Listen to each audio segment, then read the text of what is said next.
we can't say or do anything vis-a-vis the tariffs. So Mike Johnson is protecting Trump's right to destroy the United States economy. That's what he's doing. There is no other reading of that. There is no other reading of that. And so you have Rand Paul. I mean, he's been trying, right? So here, this is from the other day. He goes on Fox Business. Here's what he says. Well, here's the thing is, it's about emergencies. It's about whether we're going to run a country under emergencies. When the previous emergency with Canada and Mexico, they said, oh, it was fentanyl. I don't know. Are they alleging that fentanyl is coming from Sweden or Finland or Monaco or, it's emergency for 80 some odd countries. And through that emergency, then they're instituting a tax, which is a tariff, without the authority of Congress. So I have two objections. One is the emergency, and then there's the economic objection to tariffs. But primarily the debate really is over whether or not you're going to have the power of taxation originate in Congress. This is something, the English fought against the king doing it. They fought for the supremacy of Parliament. And when our founding fathers did this, they said, oh, taxation and the power to destroy is such a power that we fear. We're only going to put that in Congress, and we're going to make sure that all taxes start in the House of Representatives before they go to the Senate.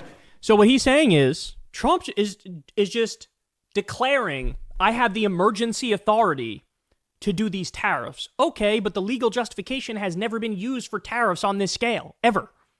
Ever. He's doing universal tariffs and saying, I have the emergency authority to do that. Well, Rand Paul saying, well, fucking emergency. What emergency? What are you talking about? You have to actually, that has to be defended. That you have to make that argument. And by the way, I'm sure there's court cases on this. The problem is it's taking way too fucking long because the damages of the tariffs are already here. But any court that looks at this is going to say the same thing. What fucking emergency? You haven't proven an emergency. You can't just, in my own mind, I made up that there's an emergency, therefore I have the authority to do this. No, you need real, tangible example and evidence and proof that, no, this is an emergency and I need to act. They initially said, to his point, with Canada and Mexico in particular, they were like, oh, fentanyl is the emergency. So that's why we're doing 25% tariff on both of them. Okay, but we saw the numbers and the amount of fentanyl coming in was immensely tiny. And so that justification is bogus. And then as Rand Paul says, well, you also tariff fucking Sweden and Monaco and all these places. Is fentanyl coming from there? Right? And then you have the justifications, he's just doing tariffs to make deals, and so it's art of the deal. They say that every time he pulls the tariff back. But then when he puts the tariff on, they go, this is great. This is going to revitalize American manufacturing. First of all, no, it's not. Second of all, which is it? You can't pick both. It can't be, if there's no tariffs, it's great because it's art of the deal. If there are tariffs, it's great because then manufacturing is going to explode. They just change it all the fucking time. They change it all the time. So it makes no sense. And then a while back, Rand Paul, remember this? He was on the floor of the Senate and he was saying this. I am a Republican. I am a supporter of Donald Trump, but this is a bipartisan problem. I don't care if the president is a Republican or a Democrat. I don't want to live under emergency rule. I don't want to live where my representatives cannot speak for me and have a check and balance on power. One person can make a mistake.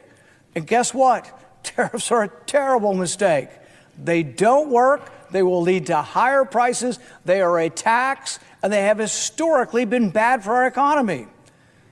But even if this were something that was magic and was going to be a pot of gold at the end of the rainbow, I wouldn't want to live under emergency rule.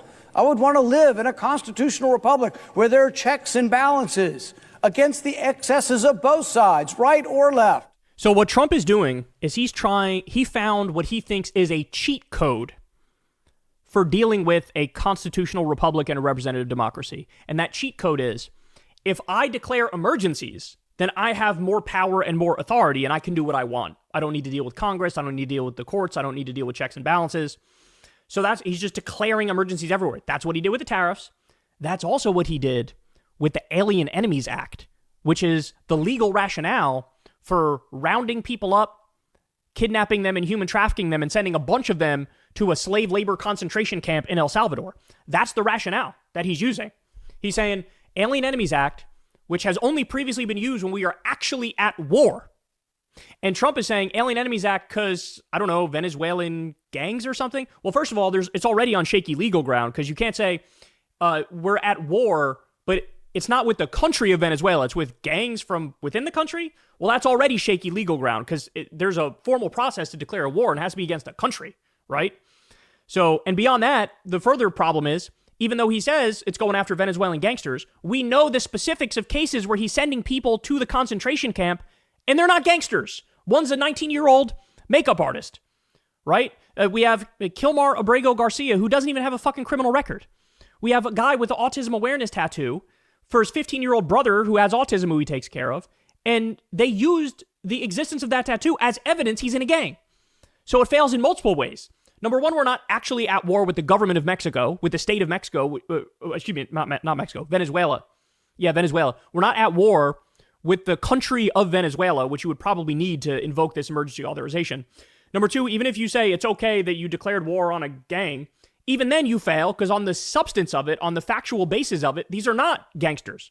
So all this fucking cheat code attempt of emergency rule, it's all fucking bullshit, and it's all going to totally and completely fall apart. And so to Rand Paul's credit, he's at least standing up now. He's not doing it, which is disgusting, by the way, and pathetic. He's not doing it when it comes to Kilmar Abrego Garcia. He's not saying shit about the kidnappings and human traffickings to a concentration camp, so shame on him for that. None of the Republicans are doing that, right? But he is on the tariff front. He is saying, no. We can't let this stand. Congress has the authority, and he says he has the votes, and it's all because of fucking weasel bitch-ass Mike Johnson, who blocked him from exerting Congress's authority over this. He blocked him from fixing it. Jesus Christ, man. Jesus Christ. It's bad. This is bad. The fact that Mike Johnson is still any fucking thing Trump wants to do, he's right there. It doesn't matter how illegal it is, doesn't matter how unconstitutional it is, doesn't matter how bogus and made up it is. Mike Johnson is like, I'm with you, dog. And so then you have somebody, and Rand Paul is at least principled on tariffs because he's a libertarian. He wants zero tariffs in any scenario, which is, I don't even agree with that. I believe in some targeted tariffs, right? But he's taking a stand on it, has the votes, and they're being fucking blocked. So you tell me how this is a functioning democracy. You tell me. We're not a constitutional republic or representative democracy anymore. This is one man asserting power to do anything and everything he wants, even if the results are tanking the United States economy beyond recognition. Now you have, who was it? Was it Jamie Dimon? There was somebody who came out and said, best case scenario moving forward is a recession. Best case. Which begs the question, what's worst case? What's worst case? So anyway, there you have it. Rand Paul, at least in some ways standing up, but he's being blocked. He's going to the media too to basically talk to them and be like, hey man, what the fuck? He's calling out Mike Johnson. He's saying this is a fucking dirty procedural trick that he's using, because it is. And unfortunately, there's not enough Republicans with a spine and who give a shit who are willing to, say, declare war on Mike Johnson and try to twist their arms. There's not enough of them willing to speak out. Again, the most important thing to do when fascism is taking over is everybody stands with one united voice, and we all go, hell no. Hell no. And right now, even though Trump's approval is at 39% and it's getting lower and lower by the day, these people are still too big of bitches, or they've drunk the Kool-Aid and they're fucking gonzo mentally. They're just part of the fascist cult.